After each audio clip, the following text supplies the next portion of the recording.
ताज्या बातम्या आणि अपडेट्ससाठी पुढारी ऑनलाईन या यूट्यूब चॅनलला सबस्क्राईब करा आणि त्याचबरोबर नोटिफिकेशन मिळवण्यासाठी बेल आयकॉनवर क्लिक करा. नाश्ता केला, एक माप पडलं.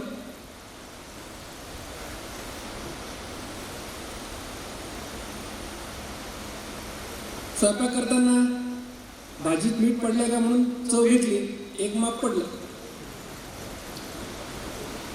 भाजीवाल्याशी काही बार्गेन करताना 2 अंगूर तोंडात घातले, माप पडलं. आता बघा किती वेळा माप पडतं तुमचं, ते बघा. हा गृहपाठ आहे, किती वेळा पडतं बघा.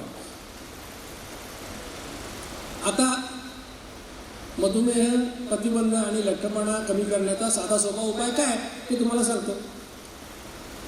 कमी खाऊन उपयोग आहे का कमी वेळा खाऊन उपयोग आहे? कमी खायला काही जास्त खायला काय, इन्शुलिन तेवढंच पडणार आहे. म्हणून इटिंग फ्रिक्वेन्सी कमी केली तर वजन कमी होण्याची शक्यता आहे आणि डायबिटीज दूर करण्याची शक्यता आहे. मग उपाय काय आता लक्षात घ्या. कडक भूक लागण्याच्या 2 वेळा ओळखा, त्या 2 वेळा रोज जेवा. पुष्कळ लोकांना कडक भूक केव्हा लागते हे समजणार नाही, कारण भूक लागायच्या आधीच खायची सवय. ज्या लोकांना हा प्रॉब्लेम आहे त्यांच्यासाठी 2 पॅटर्न जगात आहेत. एक आहे सकाळी 9, संध्याकाळी 6. दुसरा 12:30, 1, रात्री 9. कुठल्या तरी एका पॅटर्नने सुरू करा. तुम्हाला हळूहळू ट्रायल अँड एरर लक्षात येईल की आपल्याला 9ला नाही 10ला भूक लागते. एकदा त्या वेळा ठरल्या की त्याच वेळेला जेवायचं. नाहीतर आज 12, उद्या 4, परवा 6 असं जेवलं तर काय होईल, स्टार्वेशन सिग्नल आणि पुन्हा पोटात चरबी. म्हणून एका वेळा ठरले की त्याच वेळेला जेवायचं. 15-20 मिनिटं इकडे तिकडे झालं तर चालेल, खूप जास्त व्हेरिएशन करायचं नाही. एकदा जेवायला बसला की 55 मिनिटात जेवण संपायचं. का? कारण 55 मिनिटाचा वर गेला तर इन्शुलिन परत तयार होणार आहे. मी तुम्हाला 55 मिनिटं जेवा असं सांगत नाही, नाही तर उद्या लगेच फोन, सर आमचं जेवण तर 20 मिनिटात होतं. मी सांगतोय की 55 मिनिटं हा जास्तीत जास्त वेळ आहे. तेवढ्या वेळात जेवण संपतं. 2 जेवणांच्या मध्ये काहीही खाऊ नका. खूप इतकं उदास व्हायची काही आवश्यकता नाही. जेवताना शक्यतो गोड कमी खा. साखरेचं खाणार त्याला देव देणार, डायबिटीज हे लक्षात ठेवा. आता मॉडर्न सायंटिस्ट म्हणायला लागले की insulin and sugar are responsible for diabetes. गोड आपल्या आरोग्याच्या फायद्याचं नाही. जेवढं गोड कमी खाल तेवढं चांगलं. डायबिटीजपर्यंत खाऊच नका, पण इतर लोकांनी पण जेवढं कमी खाल तेवढं चांगलं. जेवणातली प्रोटीन्स किंवा प्रथिनं वाढवा.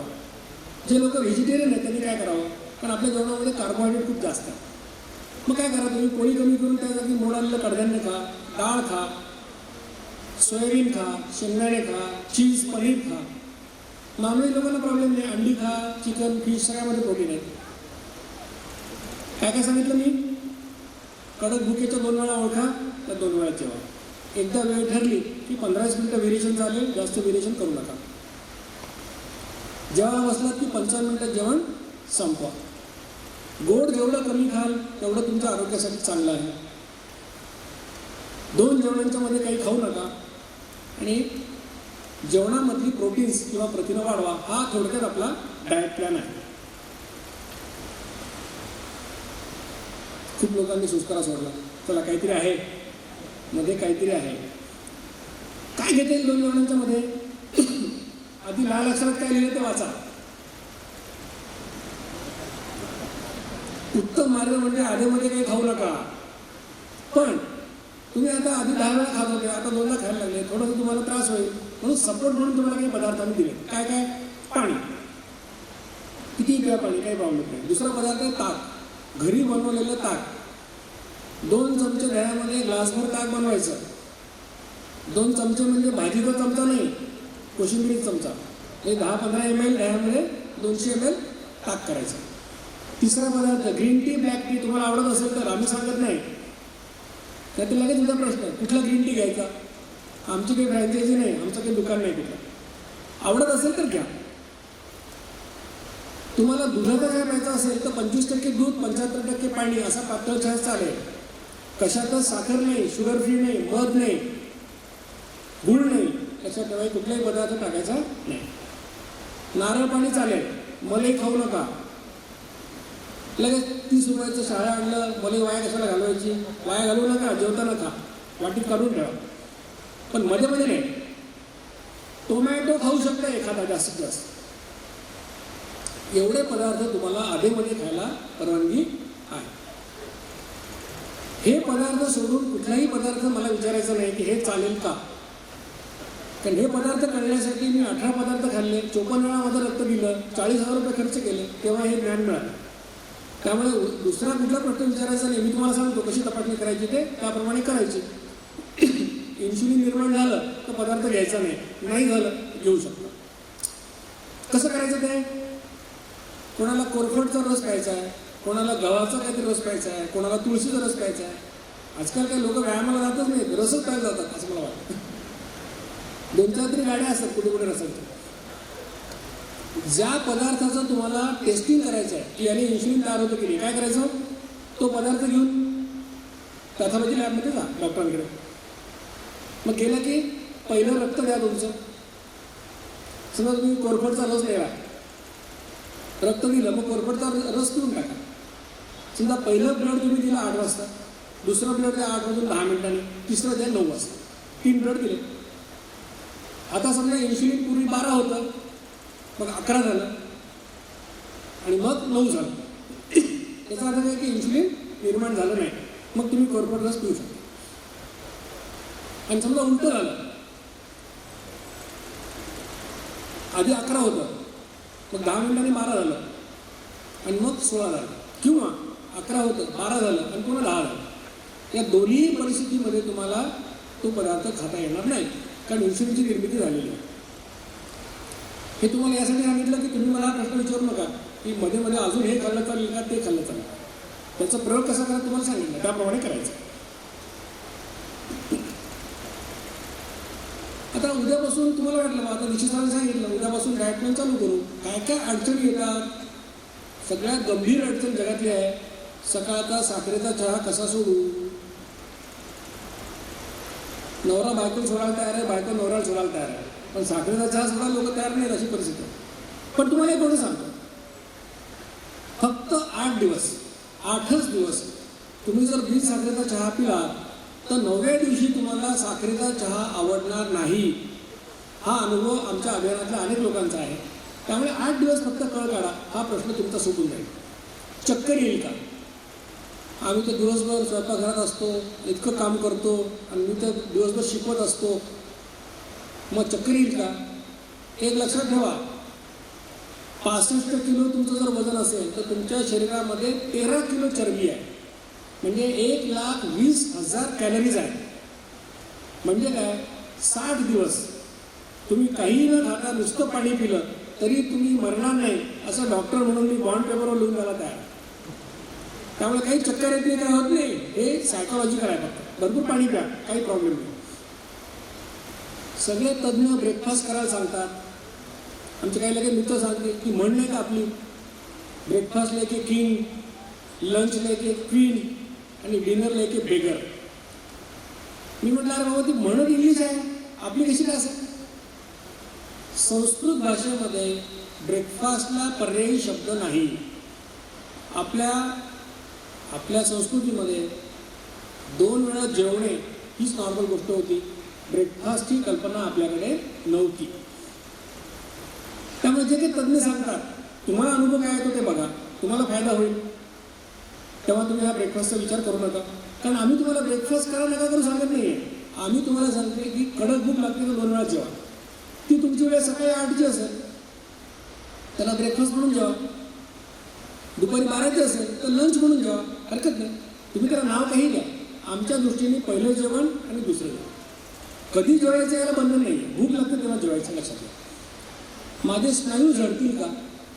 आजकाल आमच्या लोकांना फायदा छुटपूट व्यायाम करतात, कुठेतरी जिम्नॅशियममध्ये जाऊन 2-4 वजनं उचलतात, त्यांना लगेच आशान बघतात 10 वेळा, त्यांना वाटतं आपण आता सलमान खान झालो. आणि त्यांचा तो ट्रेनर त्यांना लगेच प्रोटीन सांगतो खायला. ते सांगतो प्रोटीन तुमचं ते मसल तुटतात आणि ते प्रोटीन नाही खाल्लं तर ते जुडले जात नाहीत. हा सगळा मूर्खपणा लक्षात ठेवा. तुम्ही जो फिटनेससाठीचा व्यायाम करता त्या व्यायामासाठी कुठल्याही प्रकारच्या एक्स्ट्रा न्यूट्रिशनची आवश्यकता नसते. तुम्ही जर व्यवस्थित बॅलन्स डाएट घेतलं तर तुम्हाला सगळ्या गोष्टी मिळतात. त्या ट्रेनरने प्रोटीनची फ्रँचायझी घेतलेली असते, त्याला ते विकायचं असतं म्हणून तुमच्या गळ्यात तो मारतो, हे लक्षात ठेवा. आणि मसल केव्हा झडतील? जर तुम्ही 10-12 दिवस उपाशी राहिला तर तुमचे मसल झडतात. 2 वेळा जेवल्याने तुमचे मसल कधीही झडणार नाहीत, कारण पहिली प्रायोरिटी ग्लुकोज आहे, दुसरी प्रायोरिटी फॅटी ॲसिड आहे ऊर्जेसाठी. प्रोटीन्सला कधीही हात लागत नाही. ॲसिडिटी होईल का? उलट ॲसिडिटी जाईल. ज्या लोकांना ॲसिडिटीचा प्रॉब्लेम आहे त्यांनी हा डाएट प्लॅन केला की त्यांची ॲसिडिटी 3 महिन्यात जाईल, हे मी लिहून देतो. का? कारण ॲसिड सिक्रिशन आणि इन्सुलिन सिक्रिशनचं प्रिन्सिपल सारखंच आहे. सुरुवातीला एक ठराविक माप ॲसिड पडतं. तुम्ही एक बिस्किट खाल्लं तरी एक माप आणि एक पोळी खाल्ली तरी एक माप. जेव्हा तुम्ही संपूर्ण जेवता तेव्हा शरीराला अजून ॲसिड किती तयार करायचं याच्यासाठी वेळ मिळतो, ॲडजस्टमेंट. आणि म्हणून तुम्ही जेव्हा पूर्ण जेवता तेव्हा सगळं ॲसिड वापरलं जातं आणि तुम्हाला ॲसिडिटी होत नाही. पण जेव्हा तुम्ही थोडंच खाता तेव्हा ॲसिड उरून राहतं आणि त्या उरलेल्या ॲसिडमुळे तुम्हाला ॲसिडिटी होते, हे लक्षात घ्या. त्यामुळे त्या डाएट प्लॅनमुळे तुमची ॲसिडिटी जाईल. पण करायला लागेल की भुकेच्या वेळेला जेवण आवश्यक आहे. भूक 9ला लागते पण माझा लंच ब्रेक 1:30 वाजता असतो. असं जर करून तुम्ही 1:30ला जेवलात तुम्हाला ॲसिडिटी होणार. आणि भूक लागते 1:30 वाजता आणि सगळे ब्रेकफास्ट करतात म्हणून तुम्ही 9ला जेवलात, तुम्हाला इनडायजेशन होणार. लक्षात ठेवा, तुमच्या वेळा आहे, तुमच्या वेळा आहे, त्याला कुठेही टाईम टेबल जगायचं नाही. जेवणासाठी काम ॲडजस्ट करा, कामासाठी जेवण ॲडजस्ट करू नका, असं आम्ही अभियानात सांगतो. कारण 5 मिनिटात कोणी जेवू शकतं आणि ही वेळ कोणालाही आरामात मिळू शकते. त्यामुळे ॲसिडिटी जाईल. चालायला वेळ नाही, विशेषतः आमचे सॉफ्टवेअरचे लोक. तुमच्या आयुष्यामध्ये वेळ मर्यादित आहे. एकतर तुम्ही तो वर्तमानातून घ्या, नाहीतर तुम्हाला भविष्यामध्ये ICUत 7 दिवस ॲडमिट राहायला लागेल. त्यामुळे हे सांगू नका की मला वेळ नाही. आरोग्यासाठी वेळ तुम्हाला काढावाच लागेल. गोळ्या घ्यायच्या असतात. कोणाला हायपर टेन्शन आहे, कोणाला हायपोथायरॉइड आहे, कोणाला काय काय. बहुतांश गोळ्या घ्या. हायपोथायरॉइडची गोळी उपाशी पोळी घेतली तरी चालते, ती तुम्हाला हवी तेव्हा घ्या. ब्लड प्रेशरच्या गोळ्या किंवा अनेक गोळ्या दिवसातून 2 वेळा असतात, एकदा असतात, त्या जेवणाच्या वेळेला ॲडजस्ट करून घ्या. ज्या गोळ्या दिवसातून 3 वेळा किंवा 4 वेळा आहेत त्या गोळ्या, जर तुम्हाला ॲक्यूट आजार असेल, 3-4 दिवसाचा प्रॉब्लेम असेल तर त्या गोळ्या घ्या, हरकत नाही. डाएट प्लॅन डिस्टर्ब केला तरी चालेल ते 4 दिवस. परत तुम्हाला गोळ्या बंद होतील तेव्हा 2 वेळा जेवायला सुरुवात करा. इतकं साधं सोपं ते त्याचं उत्तर आहे. फळं कधी खाऊ, दूध कधी पिऊ. आता तुम्हाला सांगतो की जेवणामध्ये सिक्वेन्स काय असावा, कसं जेवायला पाहिजे. जेवणाची सुरुवात फळाने करा जर खाणार असाल तर. फळ शेवटी नाही खायचं, सुरुवातीला खायचं. फळांच्या नंतर तुम्ही सॅलड खा, काकडी, टोमॅटो, गाजर जे खायचं असेल ते. त्याच्यानंतर स्प्राउट्स खा, मोडालेलं कडधान्य वगैरे खा. त्याच्यानंतर पोळी, भाजी, वरण भात आणि जर तुम्हाला प्यायचं असेल तर दूध सगळ्यात शेवटी प्या. काय झालं सिक्वेन्स? फळ, सॅलड, स्प्राऊट, पोळी, भाजी, वरण भात आणि मग दूध, हा सिक्वेन्स आहे. सगळे पदार्थ रोज खाण्याची आवश्यकता नाही. तर उद्यापासून आवश्यक नाही, पण सिक्वेन्स हा. का फळ नाही खाल्लं तर सुरू सॅलड नाही करा, मग स्प्राऊट, हा सिक्वेन्स आहे, हे लक्षात ठेवा. त्यामुळे फळ कधी खायचं आणि दूध कधी प्यायचं याचं उत्तरचं तुम्हाला मी दिलं. त्यामुळे आहार योजना राबवताना कुठलीही अडचण तुम्हाला यायला नको. वजन कमी करण्याचा कोणताही शॉर्टकट या जगामध्ये नाही. कोणत्याही औषधाने कायमस्वरूपी वजन कमी होत नाही. ते स्लिम स्ट्रेट बेल्ट दाखवतात बघा, ते पट्टा बांधायचा आणि तुम्ही स्वतः टीव्हीवर मॅच पाहत बसायचं आणि बटन लावायचे, धडधड धडधड धडधड घाल, घाम येतो आणि मग अर्धा किलो वजन कमी होतं. आणि तेवढ्या वेळात तुम्ही लेहचे 3 पाकिटं खायचे आणि पुन्हा तुम्ही 2 तासांनी केलं वजन तर पुन्हा आणखी तेवढंच. किती मूर्खपण आहे हा. असं कसं होईल का? असं वजन कसं कमी होईल? तुमचं वजन तुम्हालाच कमी करायचं आहे, दुसरं कोणी करू शकत नाही. आमच्या लातूरचे एकदम व्यापारी आहेत. 6 महिन्यापूर्वी जेवढं पोट होतं तेवढंच मला दिसलं परत. मी म्हटलं मला असं वाटतं की तुम्ही बहुतेक पाळायला माणूस लावला असावा एखादा. तर असं दुसरं तुमच्याकडे नाही करू शकत, तुम्हालाच करायचं आहे. सगळ्यात महत्त्वाची गोष्ट, डाएट प्लॅन सुरू केला की 8 दिवसांनी मला फोन, सर 8 दिवस झाले अजून काहीच नाही. वजन वाढवायला तुम्हाला अनेक वर्ष लागले आहेत. म्हणजे सगळ्यांची स्टोरी अशीच आहे, लग्नाच्या वेळेला 45 किलो आणि आता 20 वर्षांनी 80, 85, 90 अशी सगळ्यांनी प्रगती केलेली आहे. मग वजन वाढायला जर 20 वर्ष लागली तर घालवायला 2 वर्ष लागली की नाही? हे काय जादूची काढी थोडीच आहे, जादूची काढली नाही आहे. पण कुठलाही डाएट प्लॅनचा परिणामकारकता बघायची असेल तर 3 महिने प्रामाणिकपणे करणं आवश्यक आहे. 3 महिन्यामध्ये डेफिनेटली तुमच्या लक्षात येईल की आपलं पोट कमी झालं, आपलं वजन कमी झालं. मग तुम्हाला काही सांगायची आवश्यकता नाही, तुम्ही स्वतःच कन्व्हिन्स व्हाल. पण 3 महिने प्रामाणिकपणे माझ्यावर विश्वास ठेवून हा डाएट प्लॅन करा, मग तुमचा निर्णय तुम्ही घ्यायला मोकळा आहे. आता डायबिटीसच्या पेशंटसाठी विशेष सूचना, हा डाएट प्लॅन जो आहे हा वजन कमी करण्यासाठीचा आहेच आहे, पण तुम्हाला पण याचा फायदा होणार आहे. फक्त तुम्ही 2 तपासण्या करणं आवश्यक आहे. एकाला म्हणतो HbA1c, दुसऱ्याला म्हणतो फास्टिंग इन्शुलिन. इन्शुलिन म्हणतोय, शुगर म्हणत नाही. HbA1c आणि फास्टिंग. HbA1c मुळे आम्हाला गेल्या 3 महिन्याचं ॲव्हरेज ब्लड शुगर आम्हाला समजतं. आणि फास्टिंग इन्शुलिन सांगितलं की फास्टिंग इन्शुलिन किती पाहिजे, कारण इन्शुलिन तयार केव्हा होतं, खाल्ल्यावर तयार होतं. पण फास्टिंग इन्शुलिन कमीत कमी असायला पाहिजे. निरोगी माणसं तर 0च्या जवळ असायला पाहिजे, निदान 10च्या खाली असायला पाहिजे असं म्हणतो. मग या 2 तपासण्या तुम्ही करा. त्याचे रिपोर्ट मला किंवा आमच्या ॲडमिनला मी तुम्हाला नंबर देणार आहे, कोणालाही पाठवा, ते तुम्हाला गायडन्स देतील. त्यानंतर तुम्ही हा डाएट प्लॅन करा, नक्की तुम्हाला फायदा होईल. तुम्ही ऐकलं, बऱ्याच लोकांच्या स्टोरी ऐकल्या की डायबिटीस गेला, गोळ्या कमी झाल्या. म्हणजे आम्हाला विचारल्याशिवाय डाएट प्लॅन करू नका. आम्हाला न विचारता डाएट प्लॅन केला आणि चक्करून पडला, त्याला डॉक्टर दीक्षित जबाबदार नाही, हे लक्षात ठेवा. कारण डायबिटीसच्या लोकांना मॉनिटरिंग करायला लागतं, त्यांची ग्लुकोज बघायला लागतं, एवढंच. पण तुम्ही देखील हा प्लॅन करू शकता, तुम्हालाही फायदा होईल. ज्यांना डायबिटीस आहे आणि प्री डायबिटीस आहे किंवा मधुमेहपूर्व अवस्था आहे, त्या लोकांनी मध्य जेवणात काय खायचं? आधी जे सगळं सांगितलं मी तुम्हाला, नारळ पाणी, टोमॅटो वगैरे, कोणाला सांगितलं? ज्यांना वजन कमी करायचं, ज्यांना डायबिटीस नाही. पण तुम्हाला जर डायबिटीस असेल किंवा प्री डायबिटीस असेल तर तुम्हाला फक्त 3च पदार्थ अलाउड आहेत. एक आहे पाणी, दुसरं आहे पातळ ताक, तिसरं आहे ग्रीन टी किंवा ब्लॅक टी. कशातच साखर नाही, शुगर फ्री नाही. 2 जेवणांच्या मध्ये पाणी पिणं हे आदर्श आहे, हे लक्षात घ्या. म्हणजे डायबिटीस आणि नॉर्मल लोकांमध्ये फक्त एवढाच फरक आहे डाएट प्लॅनमध्ये, बाकी सगळं डाएट प्लॅन सारखाच आहे. या 2 तपासण्या का करायचं मी सांगितलं की HbA1c मुळे आम्हाला 3 महिन्याचं ॲव्हरेज कळतं. 5.6 पर्यंत नॉर्मल आहे, 5.7 ते 6.4 प्री डायबिटीस आहे, 6.5च्या पुढे गेलं तर डायबिटीस आहे. फास्टिंग इन्शुलिन लॅबवाले म्हणतात 3 ते 26 नॉर्मल आहे, आम्ही म्हणतो 10च्या खाली पाहिजे. 10च्या वर गेलं की बऱ्याच देशात त्याला प्री डायबिटीस म्हणतात. म्हणून या 2 तपासण्या करणं आवश्यक आहे. या तपासण्यांचे दर महाराष्ट्रामध्ये हे अभियान सुरू व्हायच्या आधी 1200 ते 1700 रुपये होते. जेव्हा हे अभियान आम्ही सुरू केलं तेव्हा अनेक लॅबच्या बोललो. इथे पुण्यामध्ये दांडे आहे, गोडविलकर आहे, मेट्रोपॉलिस आहे, दर्पण आहे.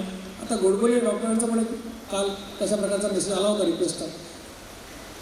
आम्ही त्यांना सांगितलं की या अभियानामध्ये आम्हाला कुठलाही इंटरेस्ट नाही, आम्हाला तुमच्याकडून एक पैसा पण नको, आजही नको, उद्याही नको. बेस्ट पॉसिबल पेशंटला द्या काय द्यायचं ते. या सगळ्या टेस्टचे भाव 1300 ते 1700 वरून 600 रुपयावर येऊन आले महाराष्ट्रामध्येच. मुंबईचा, ठाण्याचा, नागपूरला कुठेही जा, तुम्हाला हे सगळं 600-550 रुपयामध्ये करून मिळतात. तर या टेस्ट तुम्ही करू शकता. या टेस्ट तुम्ही आम्हाला कळवा, मी सांगितलं डायबिटीसच्या लोकांच्या बाबतीत. आता मी जे सांगतोय त्याला काही आधार आहे का? त्याला खूप आधार आहे.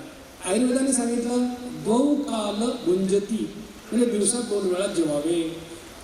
वेदांमध्ये असं लिहिलं की जो माणूस दिवसात 2दा जेवेल त्याला उपास केल्याचं पुण्य मिळेल.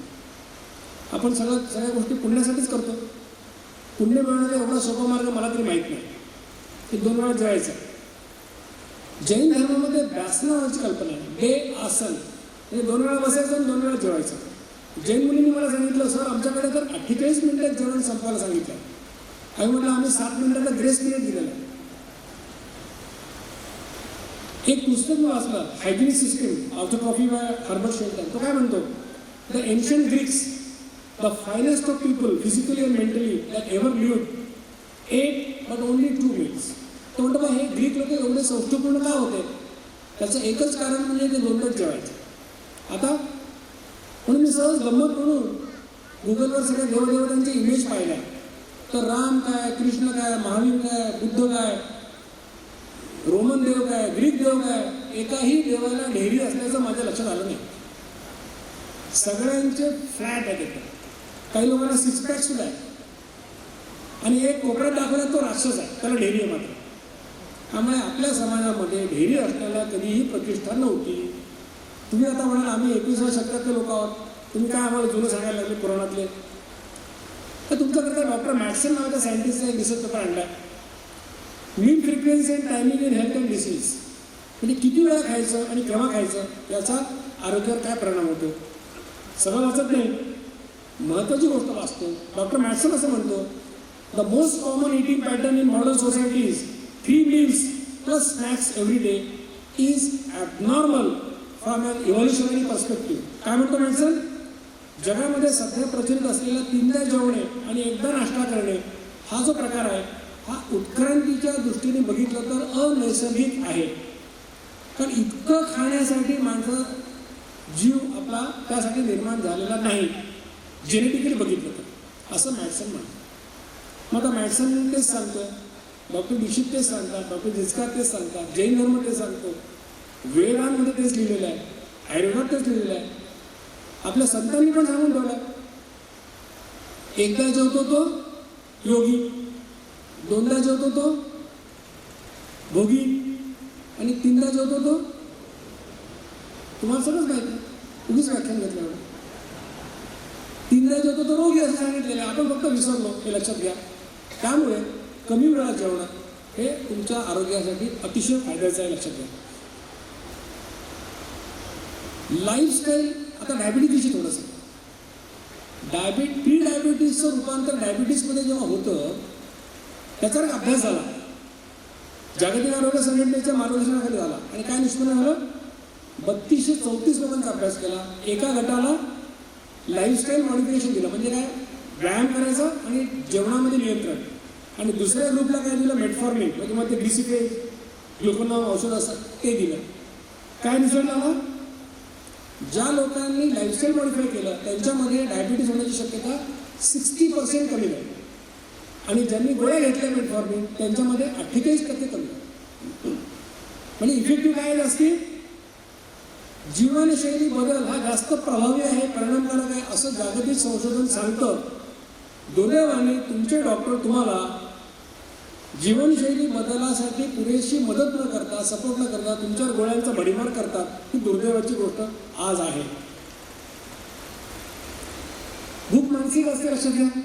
भुकेपेक्षा नेहमी कमी खावं, भुकी तो सदा सुखी असं म्हटलेलं आहे. आणि तुम्हाला जर दीर्घायुष्य हवं असेल तर आजवरच्या जगाच्या संशोधनामध्ये 2च गोष्टी सापडल्या आहेत. एक म्हणजे कमी खाणे, दुसरं म्हणजे नियमितपणे असणे. या 2 शिवाय तिसरी अजून गोष्ट सापडलेली नाही ज्याच्यामुळे माणसं दीर्घायुष्य होतात. मेंदू तहान आणि भूक केंद्राजवळ असतात, त्यामुळे कन्फ्यूज होतो. त्याला वाटतं की भूक लागली, प्रत्यक्षात तहान असते. त्यामुळे जेव्हा केव्हा तुम्हाला भूक लागेल पहिल्यांदा ग्लासभर पाणी प्या, तुमच्या लक्षात येईल की ते भूक नव्हती, तहान होती. या व्यायामावर, या आहाराबरोबर आम्ही एक व्यायाम सांगतो, अतिशय साधा सोपा व्यायाम आहे. 45 मिनिटात 4.5 किलोमीटर चालायचा आहे.